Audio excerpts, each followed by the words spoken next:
Hello अस्सलाम वालेकुम।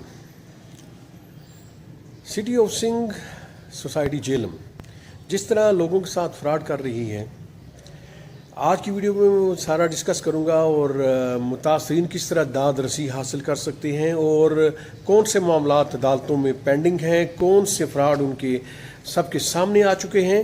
तो लेट्स स्टार्ट। जैसे आप जानते हैं कि मैं हूं आरिफ करीम एडवोकेट। तो नॉट ओनली कि सिटी हाउसिंग के मुतासरीन बल्कि जो भी मुख्तलिफ सोसाइटीज़ में प्लाट्स परचेज़ करते हैं, प्राइवेट हाउसिंग सोसाइटीज़ में या गवर्नमेंट हाउसिंग सोसाइटीज़ में, उनके लिए भी ये वीडियो बड़ी ही अच्छी साबित होगी। वो भी सुने और उनके लिए भी यूज़फुल होगी। अगर उन्हें कोई शिकायत हैं या वो मुतासरीन में आते हैं, कोई धोखा हुआ है, कोई फ्रॉड हुआ है, तो उसके रेफरेंस से भी बहुत सी चीज़ें सामने आएंगी।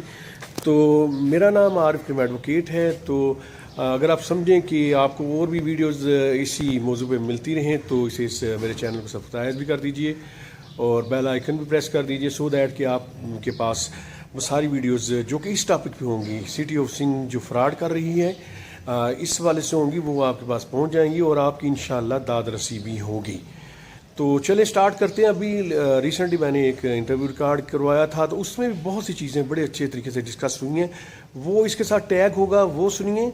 और उसके अलावा मैं आपको ये बताना चाह रहा हूँ कि डिस्क्रिप्शन में मेरा नंबर भी होगा, बाकी डिटेल भी होगी। किसी भी मुतासरीन को चाहे उसका स्टैम्प पेपर वापसी का मसला हो या वो ट्रांसफ़र में वो जो 2% एक्स्ट्रा सर्विस चार्जेस मांग रहे हैं, या उनको प्लाट उस जगह नहीं दिया गया जहाँ पे उनको कमिटमेंट की गई थी, जहाँ उन्हें अलाटमेंट हुई थी, और ये और दीगर इश्यूज़ वो मैं आपको बताऊंगा। और ये टैक्सेस जो गवर्नमेंट टैक्सेस चोरी कर रहे हैं, उनकी डिटेल भी होगी। वो इसलिए होगी कि गवर्नमेंट के साथ अगर मिली भगत के साथ ये सब कुछ हो रहा है तो वो भी सामने आए और पब्लिक एक्सचेकर जो आवाम का ख़जाना है, जो टैक्सेस से भरा जाता है, उसे नुकसान ना हो इन माफियाज़ के हाथों। तो अभी जो साथ टैग वीडियो वो देखें, बहुत सी चीज़ें आपके सामने आ जाएंगी। तो किसी भी वक्त जैसे कि आप मुझे कांटेक्ट करते भी रहते हैं तो ज़रूर कीजिए, मैं मुकम्मल रहनुमाई करूँगा और पब्लिक इंटरेस्ट में पूरी कोशिश है। जैसे पहले भी लोगों को इंसाफ लेके दिया है और बाद मामला पेंडिंग हैं, तो आपके लिए भी मुकम्मल रहनुमाई होगी, मुकम्मल गाइडेंस होगी, तो सो दैट कि आपको आपका हक मिल सके। तो जो टैग वीडियो है वो देखें। तो थैंक यू वेरी मच। ये इस वक्त हम मौजूद हैं चौधरी आरिफ करीम एडवोकेट के पास। इनसे पूछेंगे कि सिटी हाउसिंग स्कीम में जो फ्रॉड हो रहा है इसके बारे में इनसे तफसील जानते कीजिए। जी आरिफ साहब बताइएगा सिटी हाउसिंग के बारे में। सिटी हाउसिंग के रेफरेंस से काफ़ी सारे इश्यूज़ हैं, पब्लिक को काफ़ी सारी शिकायत रही हैं और डिस्ट्रिक्ट मैनेजमेंट भी उनके खिलाफ एक्शन लेती रही है। जो सरेदस्त जो मैंने हाईलाइट किए थे कुछ इश्यूज़ कि एक तो वो एडमिट कर रहे हैं कि उनकी सिटी हाउसिंग रजिस्टर्ड नहीं है, सैटेलाइट टोन रजिस्टर्ड है। तकरीबन 2 साल पहले for registration purposes stamp paper लोगों ने कस्टमर ने जमा करवाए थे, तो अब वो उन्हें वापस कर रहे हैं। अब वो रिफ़ंड करवाने भी मुश्किल है और फिर उनका रेट वैसे बढ़ जाएगा। तो एक तो ये एक इसे डेफिनेटली फ्रॉड कहा जाएगा। और नॉट ओनली कि स्टैम्प पेपर, उन्होंने कैश भी ली थी कि इतने पैसे दें आपको रजिस्ट्री कर दी जाएगी, और कैश भी वापस कर रहे हैं। तो इतना अरसा उन्होंने कैश किस ज़िम्मे में ली, किस कानून के तहत ली और क्या इस्तेमाल करते रहे, ये टोटल फ्रॉड है, जो कि मैं पहले भी हाईलाइट कर चुका हूँ। दूसरा ये है कि इन्होंने सेकंड अप्रोच एक नया गेट भी बनाया है जो कि बिल्कुल जीटी रोड के ऊपर है। तो वो मैंने एक जनरल कंप्लेंट की फाकी मोहसिब से होती हुई NHA के पास आई, तो उन्होंने मौके पे विज़िट किया और फौरी तौर पे डिक्लेयर किया कि ये इलीगल है, विदाउट परमिशन है, विदाउट NOC है, और सख्त तरीन कार्रवाई करना शुरू कर दी सिटी हाउसिंग के ख़िलाफ़। लेकिन कुछ अर्से बाद हुआ क्या, जिस तरह होता है पाकिस्तान में, मिली भगत करके उन्होंने मुझे तो खैर उन्होंने नहीं बताया, बताना चाहिए था चेयरमैन, NHA चेयरमैन या दूसरी अथॉरिटीज़ को। जब मैं कंप्लेनेंट हूँ और मेरे सामने उन्होंने जो विज़िट किया उस पर वो इलीगल डिक्लेयर करके कार्रवाई शुरू कर चुके हैं। तो एनीवे मुझे पता चला कि 1 करोड़ 10 लाख, जस्ट 1 करोड़ 10 लाख का उन्होंने NOC दिया है, और ऑब्वियसली उसके अलावा भी उनकी डील हुई है और होती है। ऐसा नहीं, अगर वो मेरे सामने अगर NHA के चेयरमैन आए तो मैं उन्हें ये सारा बताऊंगा कि किस तरह आपने हमारे राइट GT रोड को भेज दिया आपने 1 करोड़ 10 लाख का, और कोई उसमें क्या।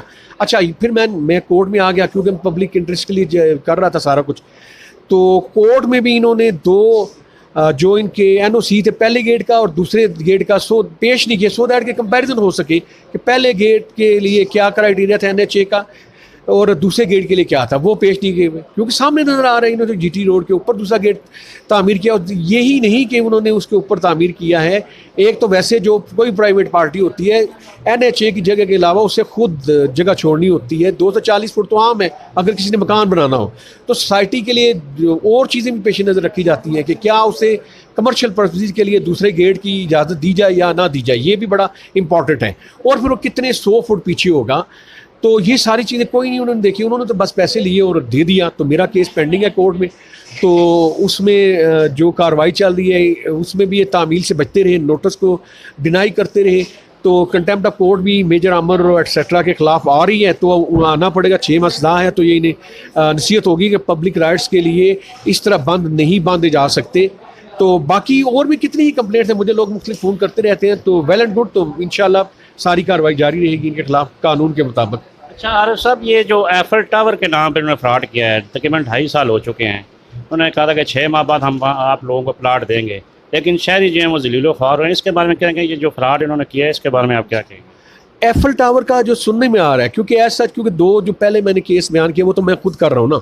एफल टावर का ये है कि यही कि पब्लिक को इन्होंने कमिटमेंट की कि एफल टावर 2 साल में जो भी दिया जाएगा, लेकिन उन्होंने वो कमिटमेंट में पूरा नहीं उतरे। काफ़ी कंप्लेंट्स हैं इस रेफरेंस से भी कि जी एफल टावर का आपने जो कमिटमेंट की थी पूरा नहीं किया। बल्कि मुझे तो अभी कुछ पता चला है कि एफल टावर ये पीछे मलोट रोड जो जा रही है वहाँ पर ले गए हैं। तो चले, ये एक लिहाज से अच्छा है कि हिल्स जो माउंटेन्स हैं वो उस पर वो नहीं आए। वो तो वैसे भी कभी भी वहाँ सोसाइटी नहीं बना सकते, मेरी वो सारी कार्रवाई चल रही है, पब्लिक की तरफ से भी चल रही है, वो हिल्स भी इंशाल्लाह वैसे ही रहेंगी। लेकिन ये अब देखें कि ये जगह जो तब्दील की है इन्होंने, कंपनसेट तो करें ना जिनके साथ इनकी कमिटमेंट थी। और फिर ये एक और चीज़ कर रहे हैं, और ये बात मेरी आप एडिट ना कर दीजिएगा, अगर नहीं करेंगे तो मैं कहूँगा, वरना आप सारी मेरी एडिट कर दीजिएगा। देखें ये सारी चीज़ें DC के नोटिस में है, मैंने कभी नहीं देखा कि उन्होंने कोई नोटिस लिया हो। क्यों नोटिस नहीं ले रहे? अब वो कह रहे हैं कि जो रजिस्ट्री करवाएंगे, ट्रांसफ़र करवाएंगे, उसके अलग चार्जेस ले रहे हैं। तो ये किस कानून के तहत ले रहे हैं? ये DC को भी पता है। मुझे भी मुख्तलिफ लोगों के फ़ोन आए कि जी वो कह रहे हैं जी आज 10 महीने का प्लाट है, मकान है, हम करेंगे तो सर्विस चार्जेस लेंगे 2% के हिसाब से। तो ये किस तरह ले सकते हैं?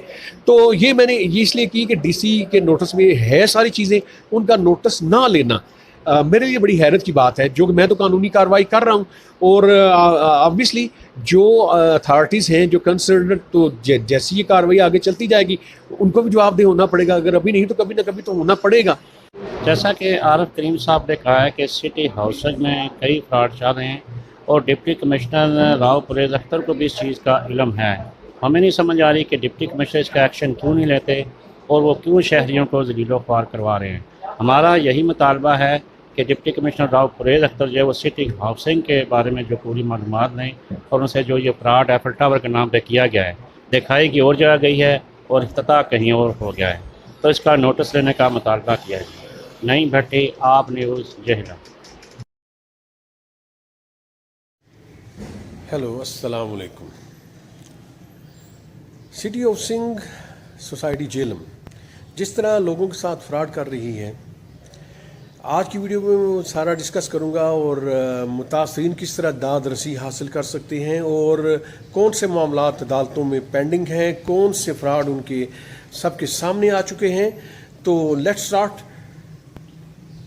जैसे आप जानते हैं कि मैं हूं आरिफ करीम एडवोकेट, तो नॉट ओनली कि सिटी हाउसिंग के मुतासरीन बल्कि जो भी मुख्तलिफ सोसाइटीज़ में प्लाट्स परचेज़ करते हैं, प्राइवेट हाउसिंग सोसाइटीज़ में या गवर्नमेंट हाउसिंग सोसाइटीज़ में, उनके लिए भी ये वीडियो बड़ी ही अच्छी साबित होगी। वो भी सुने और उनके लिए भी यूज़फुल होगी। अगर उन्हें कोई शिकायत हैं या वो मुतासिर में आते हैं, कोई धोखा हुआ है, कोई फ्रॉड हुआ है, तो उसके रेफरेंस से भी बहुत सी चीज़ें सामने आएंगी।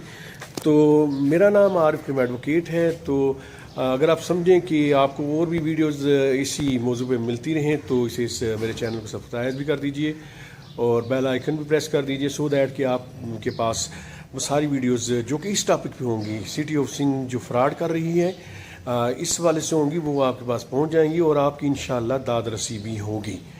तो चलें स्टार्ट करते हैं। अभी रिसेंटली मैंने एक इंटरव्यू रिकॉर्ड करवाया था, तो उसमें भी बहुत सी चीज़ें बड़े अच्छे तरीके से डिस्कस हुई हैं। वो इसके साथ टैग होगा, वो सुनिए। और उसके अलावा मैं आपको ये बताना चाह रहा हूँ कि डिस्क्रिप्शन में मेरा नंबर भी होगा, बाकी डिटेल भी होगी। किसी भी मुतासरीन को चाहे उसका स्टैम्प पेपर वापसी का मसला हो या वो ट्रांसफ़र में वो जो 2% एक्स्ट्रा सर्विस चार्जेस मांग रहे हैं, या उनको प्लाट उस जगह नहीं दिया गया जहाँ पे उनको कमिटमेंट की गई थी, जहाँ उन्हें अलाटमेंट हुई थी, और ये और दीगर इश्यूज़ वो मैं आपको बताऊंगा। और ये टैक्सेस जो गवर्नमेंट टैक्सेस चोरी कर रहे हैं उनकी डिटेल भी होगी। वो इसलिए होगी कि गवर्नमेंट के साथ अगर मिली भगत के साथ ये सब कुछ हो रहा है तो वो भी सामने आए, और पब्लिक एक्सचेकर जो आवाम का ख़जाना है जो टैक्सेस से भरा जाता है उसे नुकसान ना हो इन माफियाज़ के हाथों। तो अभी जो साथ टैग वीडियो वो देखें, बहुत सी चीज़ें आपके सामने आ जाएंगी। तो किसी भी वक्त जैसे कि आप मुझे कांटेक्ट करते भी रहते हैं तो ज़रूर कीजिए, मैं मुकम्मल रहनुमाई करूँगा। और पब्लिक इंटरेस्ट में पूरी कोशिश है, जैसे पहले भी लोगों को इंसाफ लेके दिया है और बाज़ मामला पेंडिंग हैं, तो आपके लिए भी मुकम्मल रहनुमाई होगी, मुकम्मल गाइडेंस होगी, तो सो दैट कि आपको आपका हक मिल सके। तो जो टैग वीडियो है वो देखें। तो थैंक यू वेरी मच।